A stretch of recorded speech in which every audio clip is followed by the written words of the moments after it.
My prostrations to the Guru Parampara. Namaste, Swamiji. Namaste, namaste, namaste. So, Swamiji, as the discussion is going on with the Kena Upanishad, so sorry if I ask anything wrong. I don't know anything. So, as per the Upanishad, it says the wisdom is coming from the rishis that they have heard, as it is being transmitted through the gurus. And when uh, when that when that is heard from the guru, and uh, is it the only thing that is happening, like when we hear it and we realize that we are the spark of the divine, and we we are having that freedom? So is it that, or we should contemplate again on that? Is it only like once that it's heard? Yeah, the good question. First of all, we have to understand one thing. In the case of a ritual, a karma, when we hear from the Guru, even if we understand very well what he taught, it is not the end point of teaching, because after that we have to do many, many things.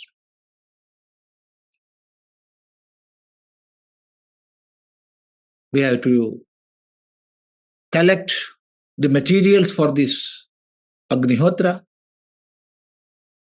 then chant mantras, make the homakundas,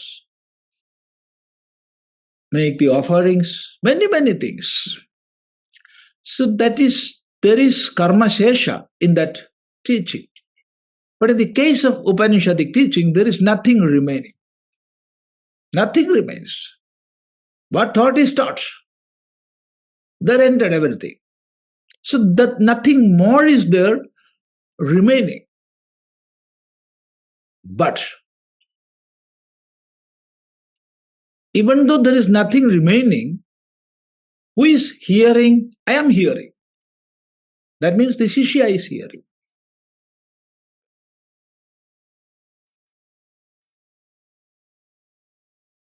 With what sort of samskara I am here? Of course, I have a great amount of sadhana samskara. Only with that, I got a chance to hear this highest teaching. But at the same time, many, many samskaras are there within, and therefore, the effect of Shravana, that is hearing from a guru, will be different in different persons. See, in our this area where the ashram is situated, many, many quarries are there. Repeatedly they will make blast and big pieces of stone, and they will take that stone and some experts in hammering that stone are working there with big hammers, huge hammers. They will knocking this stone again and again. Just imagine, A big piece of stone will be broken to pieces if you hammer it 50 times. The person who is doing that work, he do not know. He know this much. I have to hammer it again and again till it breaks. He do not know after 50 hammerings it will be broken to pieces. No.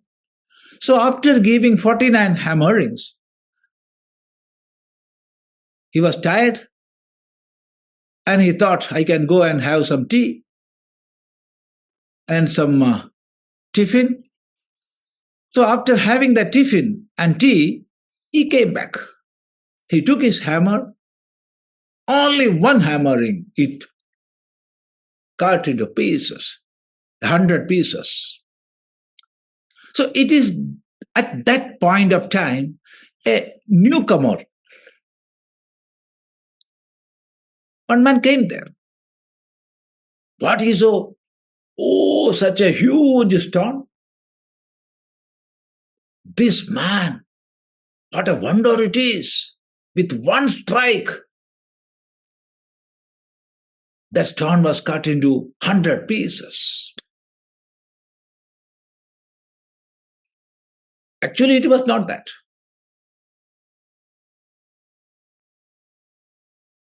In the same way, when we come in this cloth, in this body, nobody is coming with a blank paper.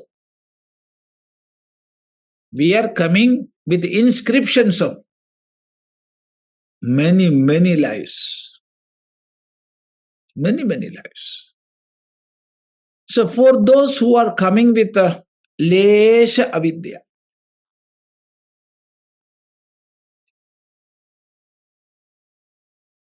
a tiny curtain of ignorance, for them, when they hear from the Guru on the first Shravana itself,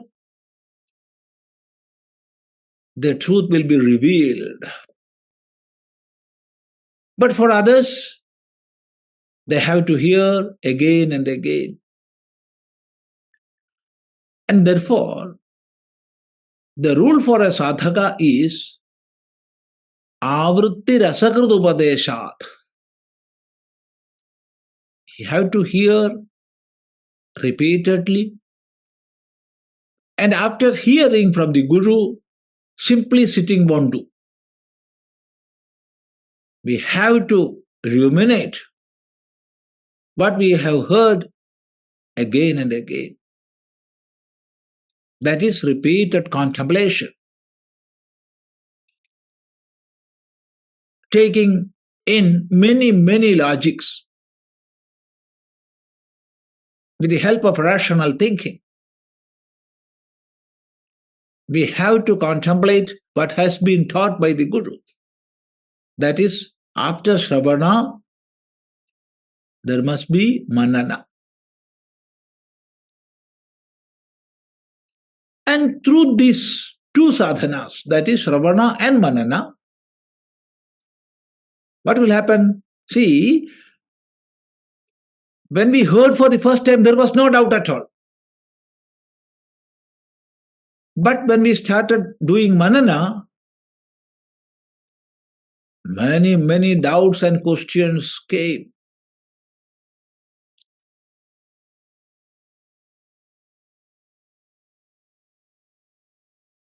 Thousands of questions, thousands of doubts. We will be asking.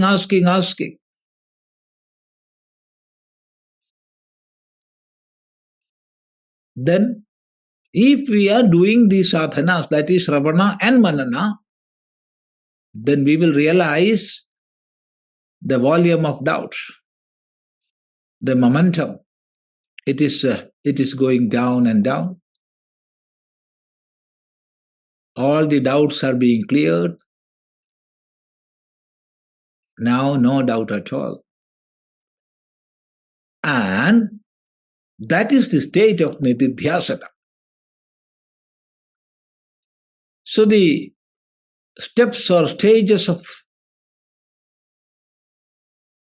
Vedantic study. It is well explained in the Brihadaranyaka Upanishad by Yaktyavalkya.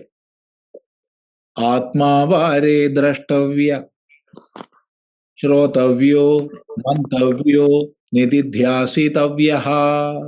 Oh my dear, this Atman, this absolute reality is to be realized. That is the goal. And what is the way?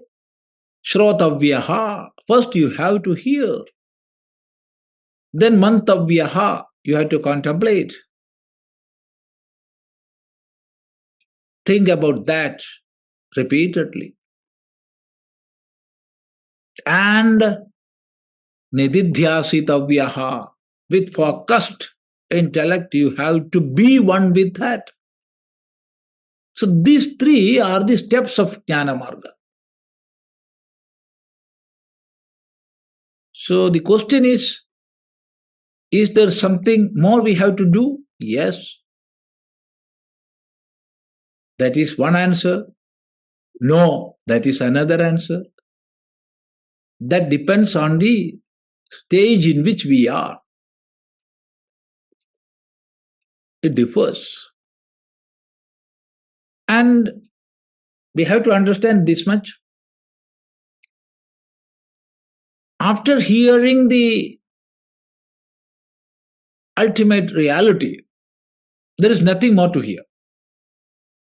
Nothing is to be added. But to have that realization, we have to make ourselves prepared for that. And that preparation, it requires so many karma, so many upasana, all japa, dhyana, satkarma, yajna, everything will come in that. All this will make ourselves fit to have that knowledge.